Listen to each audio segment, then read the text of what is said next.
Hey guys, it's Andrea from the blog Pine and Prospect Home, and today I am sharing my spring living room with you guys. My living room space is constantly changing and sort of evolving, and probably what you see today, it'll end up changing very soon. I'm always shifting and moving things around, and I know a lot of you guys like to do the same thing. Since I did my spring living room tour last year, there are of course some changes in here. And I thought we would start over on the fireplace wall. If you are new here, my husband and I created these sort of built-ins, that's what I refer to them as, all surrounding our fireplace. And I decided to do these bookshelves on one side, a bench on the other side, and then we hid our TV above the fireplace with this cabinet that my husband created. I sort of drew a picture for him and he just made it happen. So I'm very, very blessed to have him. But I probably, when was that? Last fall, I painted these built-ins this beautiful mushroom toned color, and something wasn't sitting right with me. And so actually just recently, I changed the color of our barn beam mantle. Now I didn't install, my husband installed this mantle last spring. We found it on Facebook Marketplace for 60 bucks. And it's absolutely gorgeous. I love the character. I love the fact that it has this little area that's notched out, and it's so beautiful. But it was reading a little bit too dark in here for my taste, a little too warm. So I sort of brightened it up, and I'll put a little card for you if you'd like to see how I did that. I used a couple different techniques and softened the tones and gave it a more weathered feel. And I really think the color that it is now complements the paint colors in our living room so much more. So after doing that, of course, I had to switch up the wood on both the bench and the shelf, and I told you guys I would show it to you once it was all finished. So here we are today. You can see the tones in both the bench and shelf really match the mantle well now, and I really had to get creative with wood stain and mix like 3 different stains and do some sanding to try to get them to match our mantle.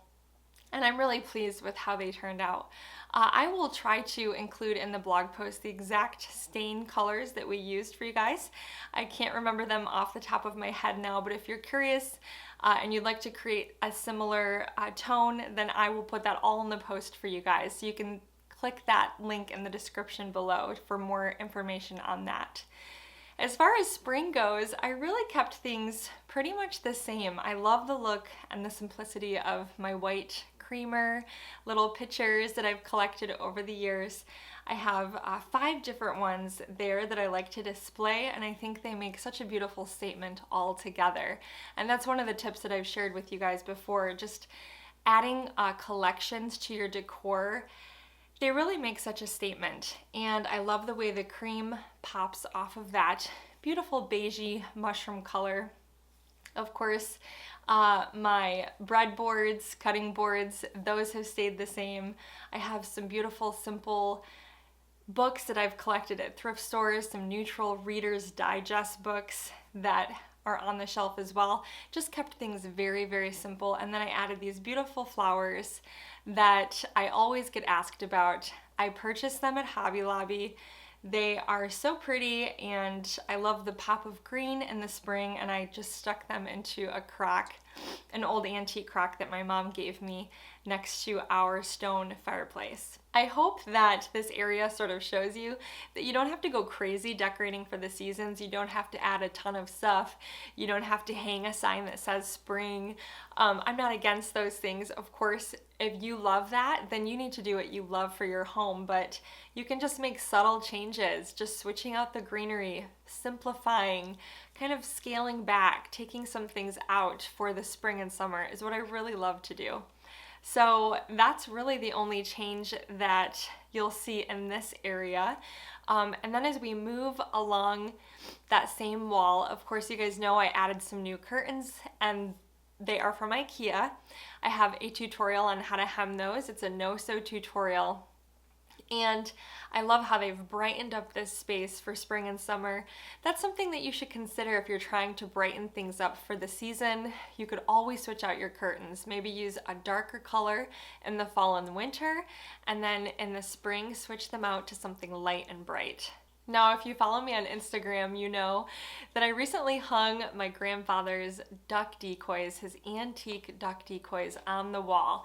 I have not seen this done before. I'm sure it's not, you know, anything original. I can guarantee you'll probably find it somewhere, but I don't even know where the idea struck me or how this even came into my head, but I was looking at them and I've been trying to find a way to display them because I personally think they're so beautiful. I love the character of them, the patina, the chippy paint on them, and I just think that they are so pretty. Call me strange, you can see another one behind me.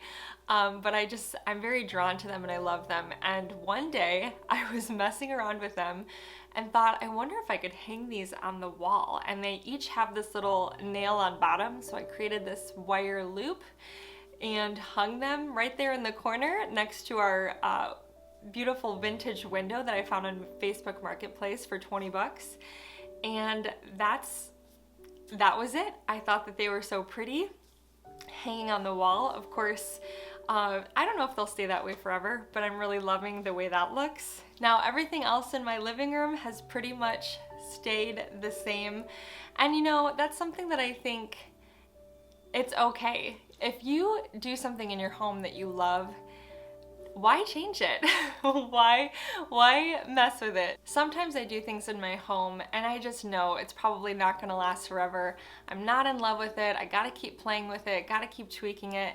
And then other times I'll do things and I just fall in love with how it came to be, and it ends up staying that way for many years.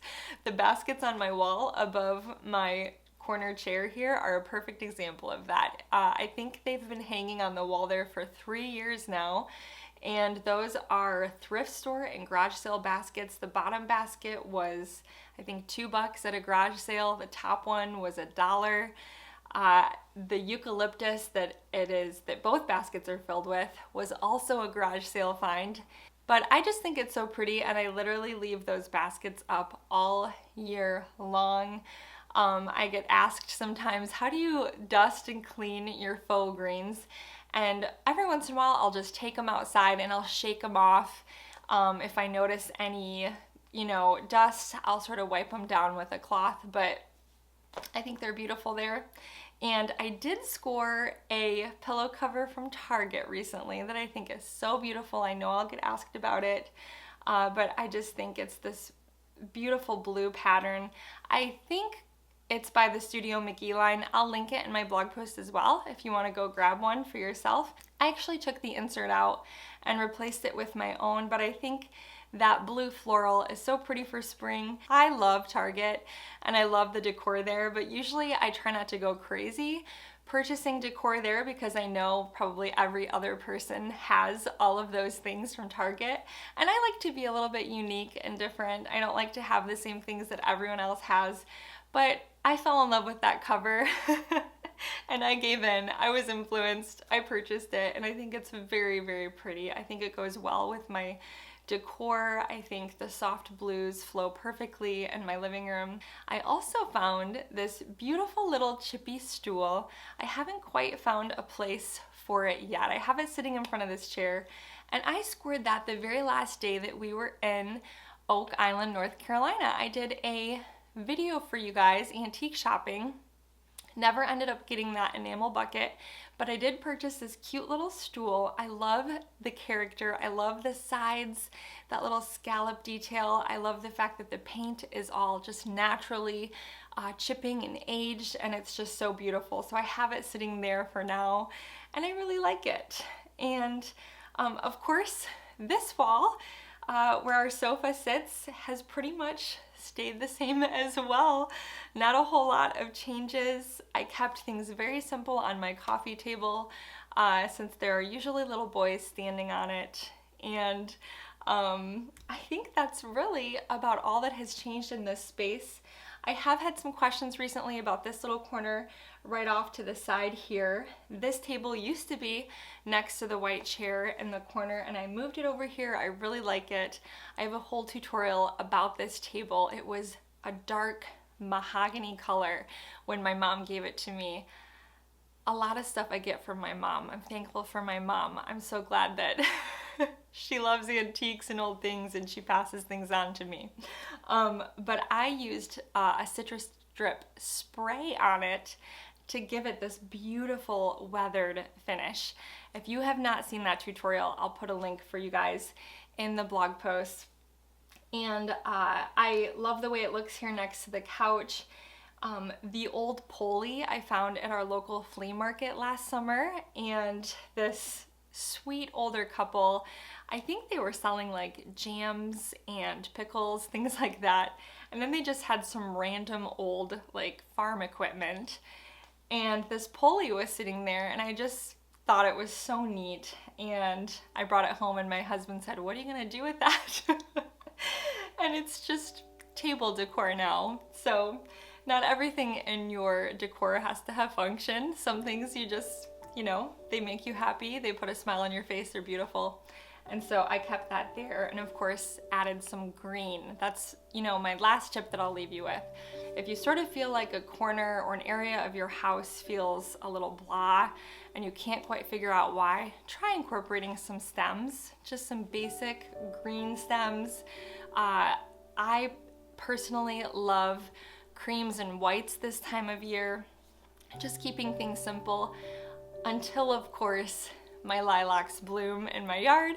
Then I will bring in lots of purples and pinks, and I love to photograph lilacs. They are probably my favorite flower. Oh, I absolutely love them. And if you haven't seen my lilac home tour from last year, you'll have to check that out if you love lilacs as much as I do. So that, my friends, is pretty much it for my spring tour of my living room, that is. Now, my dining room space, I am still playing around with that area. There's a couple things that I'm scratching my head, I can't quite figure out.